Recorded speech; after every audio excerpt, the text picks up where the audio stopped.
Hello friends, very very good evening. कैसे हो? I hope कि आप लोग अच्छे ही होंगे। सो फ्रेंड्स, आज की इस वीडियो हम लोग सॉल्व करेंगे कला वर्ग का प्रैक्टिस सेट। पूरे 25 प्रश्नों को हम लोग इस वीडियो में सॉल्व करेंगे और ये कला वर्ग की 15वीं क्लास है। अगर आप लोग पिछली क्लासेस को नहीं देखे हैं तो आप लोग प्ले लिस्ट में जाके देख सकते हैं। प्ले लिस्ट में आपको हिंदी प्रैक्टिस सेट के वीडियोस, हिंदी टॉपिक वाइज की जो है क्लासेस भी स्टार्ट हो गई हैं, आज आई है, उसे आप लोग देखना बिल्कुल भी मत भूलिएगा।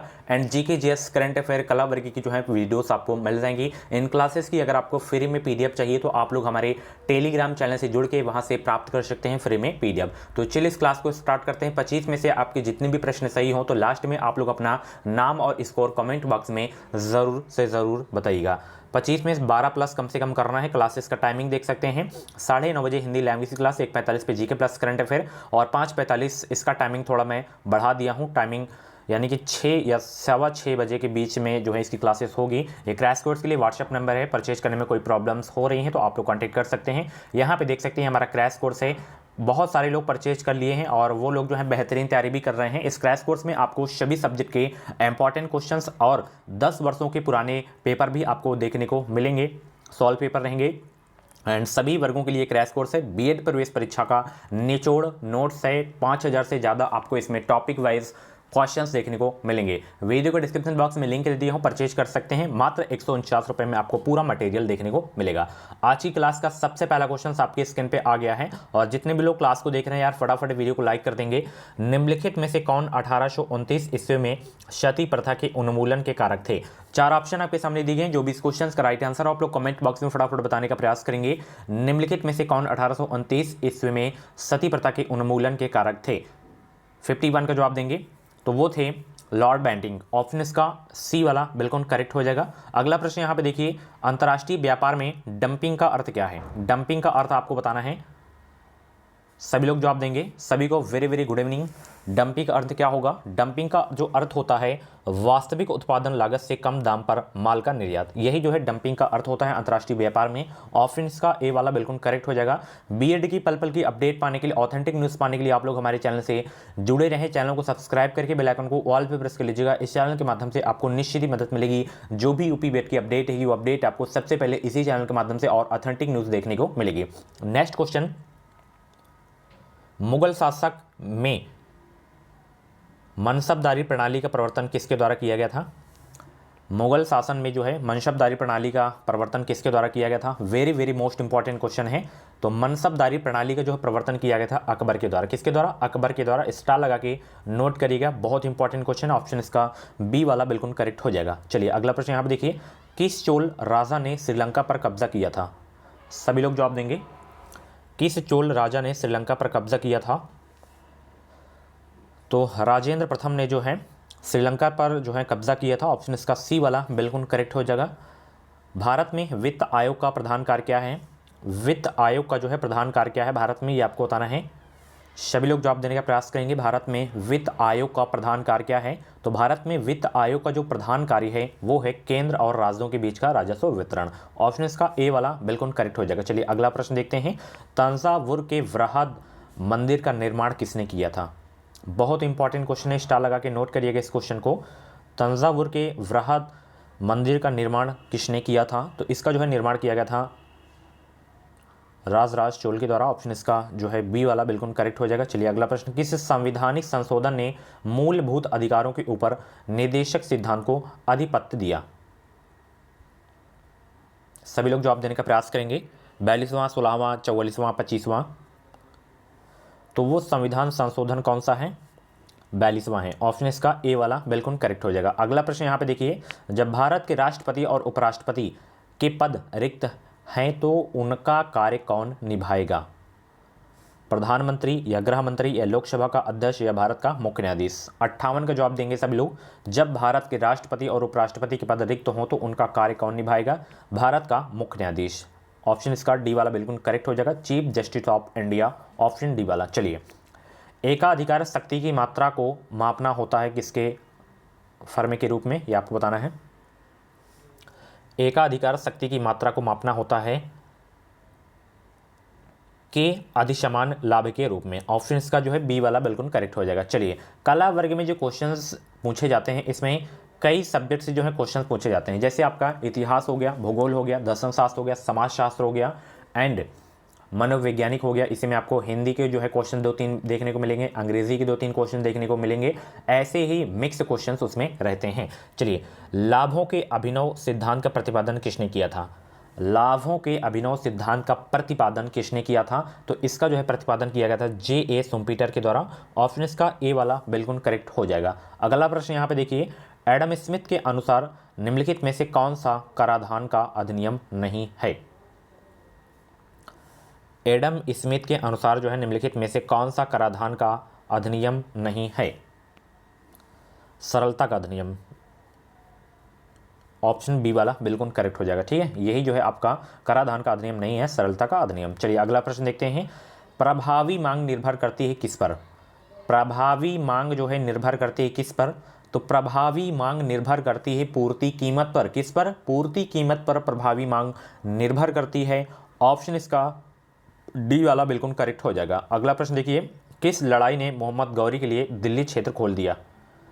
किस लड़ाई ने मोहम्मद गौरी के लिए दिल्ली क्षेत्र खोल दिया? तराइन की पहली लड़ाई, तराइन की दूसरी लड़ाई, खानवा की लड़ाई, पानीपत की पहली लड़ाई? किस लड़ाई ने मोहम्मद गौरी के लिए दिल्ली क्षेत्र खोल दिया था? Very very most important question है। जितने भी लोग क्लास को देख रहे हैं यार, फटाफट वीडियो को लाइक कर देंगे। इस चैनल के माध्यम से आपको निश्चित ही मदद मिलेगी आंसर सोचने का। अगर आपको ज़्यादा समय चाहिए तो आप लोग वीडियो को रोक भी सकते हैं। और ये बहुत इंपॉर्टेंट क्वेश्चन है, जिन क्वेश्चंस में मैं स्टार लगा दूँ तो उन क्वेश्चंस को आप लोग नोट ज़रूर कर लिया करें। और मॉर्निंग वाली क्लास को आप लोग ज़रूर देखिएगा, हिंदी की जो आज टॉपिक वाइज क्लास हुई है, जितने भी क्वेश्चंस मैं उसमें करवा रहा हूँ उन क्वेश्चंस को आप लोग जो है नोट्स बनाते हुए चलेंगे। एक प्रॉपर नोट्स बनाइए हिंदी की। और ये जो प्रैक्टिस सेट की क्लास में मैं जितने भी क्वेश्चंस में स्टार लगा दिया करता हूँ तो उन क्वेश्चंस को भी आप लोग नोट किया करें, बाद में रिवीजन कर लेंगे तो अच्छा खासा आपका तैयार हो जाएगा। तो किस लड़ाई ने मोहम्मद गौरी के लिए दिल्ली का क्षेत्र खोल दिया था?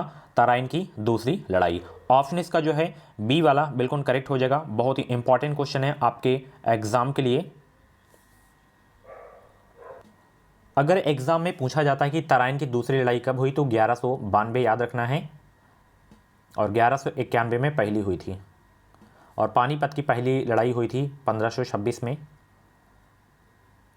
बाबर और इब्राहिम लोदी के बीच में। और पानीपत की जो दूसरी लड़ाई हुई थी 1556 में। और 1761 में आपका जो है तीसरा युद्ध हुआ था पानीपत का। अकबर और हेमू के बीच जो है द्वितीय युद्ध हुआ था पानीपत का। चलिए, आर्य पूर्वों के साथ अपने संघर्षों में सफल रहे क्योंकि जो है उन्होंने घोड़ों द्वारा चलाए जा रहे रथों का प्रयोग किया था, इसीलिए वो जो है संघर्षों में सफल रहे। ऑप्शन इसका डी वाला बिल्कुल करेक्ट हो जाएगा। न्यायपालिका द्वारा बनाए गए कानून को कहते हैं क्या? न्यायपालिका द्वारा बनाए गए कानून को कहते हैं क्या? Very very most important question है आपके एग्जाम के लिए।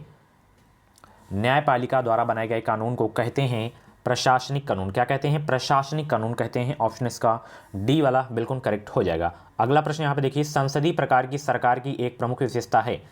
कार्यपालिका का नियत कार्यकाल, कार्यपालिका दोनों के प्रति उत्तरदायी होती है, कार्यपालिका विधानमंडल से अलग होती है, संसद के प्रति मंत्रिपरिषद का सामूहिक उत्तरदायित्व। तो संसदीय प्रकार की सरकार एक प्रमुख विशेषता है संसद के प्रति मंत्रिपरिषद का सामूहिक उत्तरदायित्व। ऑप्शन इसका जो है डी वाला बिल्कुल करेक्ट हो जाएगा। अगला प्रश्न यहाँ पे देखिए कि लोकतांत्रिक प्रणाली के लिए निम्न में से कौन से तत्व आवश्यक हैं? बहुत ही अच्छा प्रश्न है। लोकतांत्रिक प्रणाली के लिए निम्न में से कौन से तत्व आवश्यक हैं?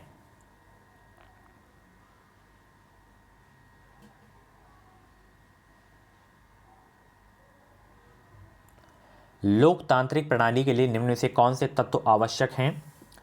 तो स्वतंत्र एवं निष्पक्ष चुनाव भी आवश्यक है, अवसर की समानता भी आवश्यक है, अधिकारों का संरक्षण, यानी कि इनमें से सभी जो है तत्व आवश्यक हैं। ऑप्शन इसका डी वाला बिल्कुल करेक्ट हो जाएगा। नेक्स्ट क्वेश्चन आपकी स्क्रीन पे है, मुद्रा के रूप में व्यक्त किया गया किसी वस्तु का मान क्या कहलाता है? मूल्य, मांग, उपयोगिता, मुद्रा का मान। सभी लोग जवाब देंगे। मुद्रा के रूप में व्यक्त किया गया किसी वस्तु का मान क्या कहलाता है? वो कहलाता है मूल्य। क्या कहलाता है? मूल्य कहलाता है। ऑप्शन इसका ए वाला बिल्कुल करेक्ट हो जाएगा। चलिए, कौन सा प्राचीन भारतीय साम्राज्य नीचे उसकी राजधानी के गलत जोड़े के रूप में अंकित है? 69 का जवाब देंगे। बहुत ही अच्छा प्रश्न है।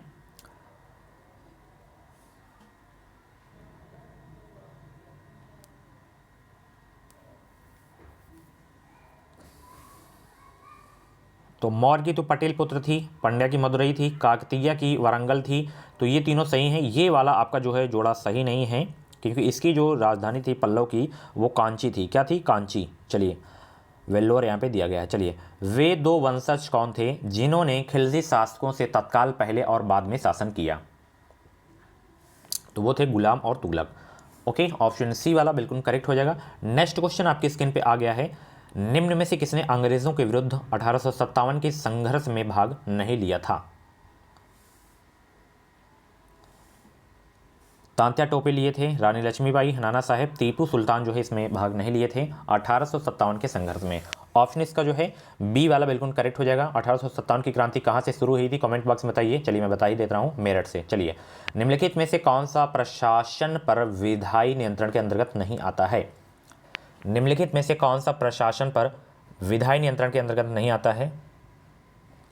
तो शून्यकाल आपका जो है नहीं आता है इसके अंतर्गत। ऑप्शन इसका ए वाला बिल्कुल करेक्ट हो जाएगा। चलिए, पूर्ण प्रतियोगिता के अंतर्गत उद्योग के पास कोई अतिरिक्त क्षमता नहीं होती है, क्योंकि प्रत्येक फर्म अपने किसके न्यूनतम बिंदु पर उत्पादन करती है? दीर्घावधि सीमांत लागत वक्र पर जो है उत्पादन करती है। ऑप्शन इसका ए वाला बिल्कुल करेक्ट हो जाएगा। अगला प्रश्न, सार्वजनिक पद का अधिकार है क्या? नागरिक अधिकार, आर्थिक अधिकार, नैतिक अधिकार, राजनीतिक अधिकार। तो सार्वजनिक पद का अधिकार है आपका नागरिक अधिकार। क्या है? नागरिक अधिकार है। ऑप्शन इसका ए वाला बिल्कुल करेक्ट होगा।